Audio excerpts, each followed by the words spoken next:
Hello friends, কেমন আছো সবাই? আশা করছি সবাই ভালো আছে। আমি রাত্রি আর অনুষা লাইফস্টাইলে সবাইকে স্বাগত জানিয়ে নতুন একটি টিপসের ভিডিও আবারও নিয়ে চলে এসেছি। নতুন টিপস পেতে অবশ্যই আমার চ্যানেলটি সাবস্ক্রাইব চলে করে আসছি প্রথম টিপসে। আর দেখুন বন্ধুরা, এরকম প্লাস্টিক কিন্তু আমরা যখন বাজারে যাই সবজি, ফল এগুলো কিনে থাকি, তখন কিন্তু আমাদের এই প্লাস্টিকগুলো দিয়ে থাকে।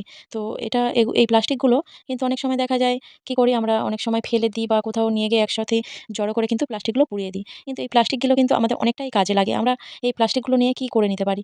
আমাদের বাড়িতে যে বেলুন চাকি থাকে, দেখুন বন্ধুরা, তো প্রতিদিন তো আমরা আর যখন রুটি করব বা লুচি করব তখন তো আর প্রতিদিন ধোয়ার সময় থাকে না।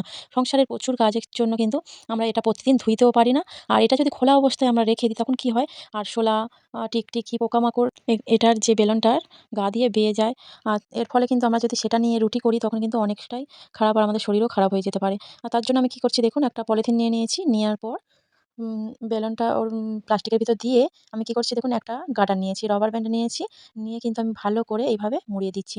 এর ফলে কিন্তু এই বেলুনটা অনেকটাই সেফ থাকবে। আর আমি একটা বড় প্লাস্টিক নিয়েছি। তো আমার কাছে যেটা ছিল বড় প্লাস্টিকটা, তো আপনাদের কাছে যদি বড় প্লাস্টিক না থাকে, যদি ছোট থাকে তো আপনারা দুটো মিলিয়ে নিয়ে নিতে পারেন। তো দেখুন কত সুন্দরভাবে কিন্তু আমি রেখে দিচ্ছি। শুধু বেলুনটা নয়, চাকিটাও আমরা এইভাবে প্লাস্টিকের মধ্যে যদি রেখে দিই, তাহলে কিন্তু আমাদের প্রতিদিনের কাজ আর একসঙ্গে করতে হবে না রোজ। যখনই রুটি করব তখন এটা বার করে নিতে পারবো। আর কিন্তু আমাদের এটা ধুইতে হবে না। ভিডিওটা কেমন লাগলো অবশ্যই আপনারা কমেন্ট করে জানাবেন। আর ভালো লাগলে অনেক শেয়ার করে দেবেন ভিডিও। আর চলে আসছি পরবর্তী টিপসে। আর দেখুন বন্ধুরা, এরকম ফেভিকল আঠা কিন্তু আমাদের প্রত্যেকেরই বাড়িতে থাকে। বাচ্চা থাকলে অবশ্যই করে থাকতে হয়। তো এগুলো কিন্তু বাচ্চাদের বই খাতা জোড়ার জন্য দরকার লাগে, বা অন্যান্য কাজে কিন্তু আমাদের দরকার লেগে থাকে। আর যখন হাত দিয়ে আমরা এই দেখুন আটাটা বার করে যখন বই খাতা জোড়ার জন্য লাগিয়ে থাকি, তখন কিন্তু আঠাটা শুকিয়ে গেলে তখন এই আটাটা কিন্তু কিছুতেই আমাদের হাত থেকে উঠতে চায় না। অনেক ঘষাঘষি করার পরেও কিন্তু এটা উঠতে চায় না। তার জন্য আমি কি করছি দেখুন, লবণ আমি নিয়ে নিয়েছি, যেটা আমাদের খাওয়ার লবণ। তো নিয়ে দেখুন আমি ভালো করে কিন্তু লবণ আটার উপরে দিয়ে একটু ঘষতেই দেখুন হাতটা কিন্তু একদমই পরিষ্কার হয়ে গেছে। আর যেখানে আটাটা লাগানো ছিল সেখানে কিন্তু একদম একটুও নেই। দেখুন লবণটার সঙ্গে আঠাগুলো কেমন উঠে গেছে। এইভাবে আপনারা বাড়িতে যখনই আটা ব্যবহার করবেন এই লবণ দিয়ে পরিষ্কার করে নেবেন, খুব তাড়াতাড়ি উঠে যাবে। চলে আসছি পরবর্তী টিপসে। আর দেখুন বন্ধুরা, এরকম পেঁয়াজ কিন্তু আমরা আধখানা করে রেখে দিই। কোনো সময় হয়তো হাফ লাগলো, হাফ রেখে দিলাম। তো এটা কিন্তু রাখার ফলে কিন্তু ৩ দিন ৪ দিন কিন্তু থাকে না। ১ দিন ২ দিন থাকে না। এটা কিন্তু পচতে শুরু করে। আর এটা একবার কিন্তু পচন শুরু করলে এই পেঁয়াজটা কিন্তু আমাদের ফেলে দিতেই হয়। আমাদের আর কোনো কাজে লাগে না। আমরা কিন্তু খেতেও পারি না। তার জন্য আমি কি করছি দেখুন, আমি সর্ষের তেল আমি নিয়ে নিচ্ছি। তো ২ ফোঁটার মতো আমি সর্ষের তেল নিয়ে নিলাম। নেওয়ার পরে কি করে দেখুন, আমি হাত দিয়ে কিন্তু ভালো করে পেঁয়াজটার মধ্যে উপরের ভাগটা কিন্তু আমি মাখিয়ে নিলাম। নেয়ার পরে আমি এটা কিভাবে রাখবো আপনাদেরকে দেখাবো।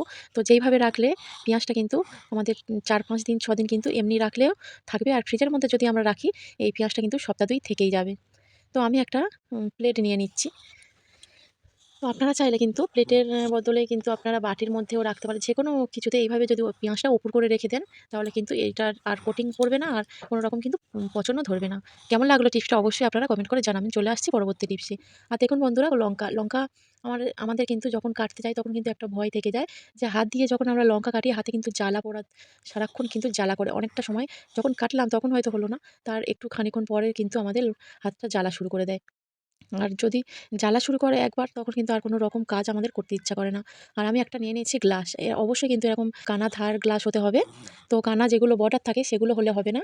আর যে কটা আমার লঙ্কা লাগবে আমি পরিমাণ মতো আমি নিয়ে নিলাম। তো যে কটা দরকার আমার সে কটাই আমি নিলাম। আমার এই কটাই এখন প্রয়োজন। তাই আমি এই কটাই আমি এইভাবে দেখুন খুব ভালো করে কিন্তু কেটে নিচ্ছি। কোনো রকম কিন্তু আমাদের হাত লাগাতে হবে না। আর হাতে কিন্তু জ্বালাও করবে না হাতটা।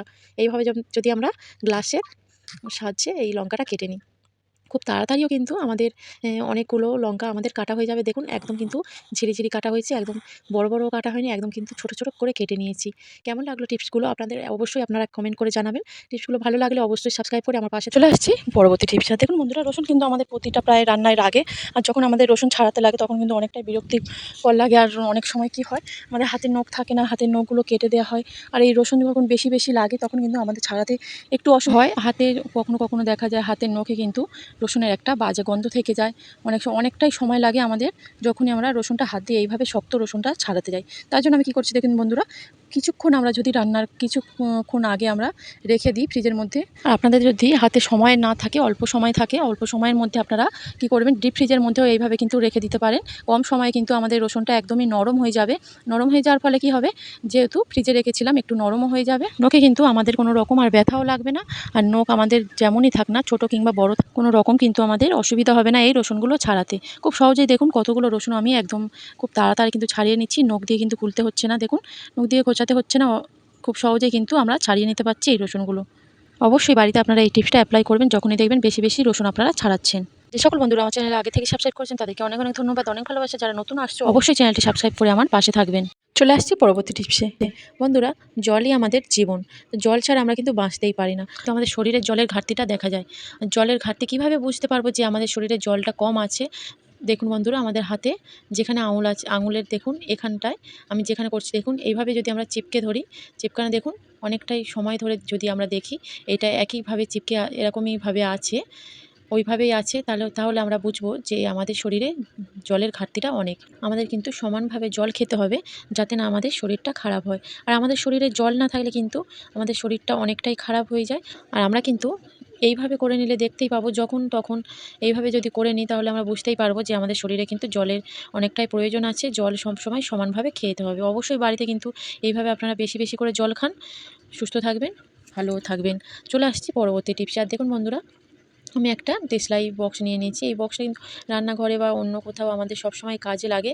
আর যখন দেখা যায় আমরা হয়তো ভিজে হাতে এসেছি, আর তখন কি হয়, যেদিকে বারুর দিকটা, যেদিকে জ্বালবো দেশলাইটা সেদিক দিয়ে হাত দিলে কি হয়, ভিজে দিকটায় হাত দিই আর ভিজে যাওয়ার ফলে বারুদটা তখন কিন্তু আর দেশলাইটা জ্বলতেই চায় না।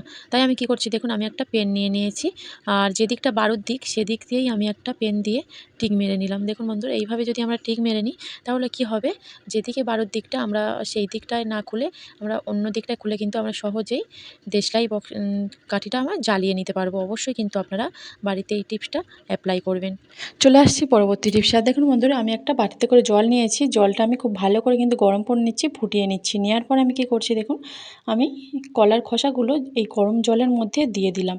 আপনারা কখনও ফুটন্ত গরম জলের মধ্যে কলার খোসা দিয়েছেন? দেখুন আমি এই জলটা এখন ঠান্ডা হতে দেবো। আর জলটা দেখুন বন্ধুরা ঠান্ডা হয়ে গেছে। কলার খোসা দেখুন কালারটাও চেঞ্জ হয়ে গেছে, আর জলের কালারটাও কিন্তু অনেকটাই চেঞ্জ হয়ে গেছে। আমি একটা ছুরি নিয়ে নিয়েছি, নিয়ে কী করছি, কলার খোসাগুলো ভালো করে কিন্তু আমি কেটে নিচ্ছি। আর আপনারা বলতেই পারেন যে যে কলার খোসাটা কিন্তু ঠান্ডা জলে দিলেই হতো। তো এটা আমি পরে বলছি কেন আমি গরম জলে দিয়েছি। আর আমি কলার খোসাগুলো পেস্ট করে নিয়েছি, যে কলার জলটা বেরিয়েছিল সেই জলটা দিয়ে পেস্ট করেছি। আর পেস্ট করার পরে আমি সেই জলের মধ্যে পেস্টটা ঢেলে দিলাম। দেওয়ার পরে কী করব বন্ধুরা, দেখুন আমাদের একটা খুব সুন্দর কিন্তু সার তৈরি হয়ে গেল। আর এটা আমরা যদি গরম জলের মধ্যে না দিয়ে ঠান্ডা জলের মধ্যে দিতাম, গাছের কিন্তু অনেক সময় কী হয়, গোড়া থেকে পচা গন্ধ বার হয়। আর এইভাবে যদি আমরা গরম জলে দিই, এর আর একটা গন্ধটা কিন্তু একদম বার হবে না। দেখুন আমি সব গাছের মধ্যে দিয়ে দিলাম, খুব সুন্দর কিন্তু আমার একটা সারও তৈরি হয়ে গেছে। আপনারা বাড়িতে অবশ্যই কলার খোসা না ফেলে দিয়ে এইভাবে সারটা তৈরি করে নেবেন। তো এই পর্যন্ত রাখছি, যে যেখানে আছেন ভালো থাকবেন।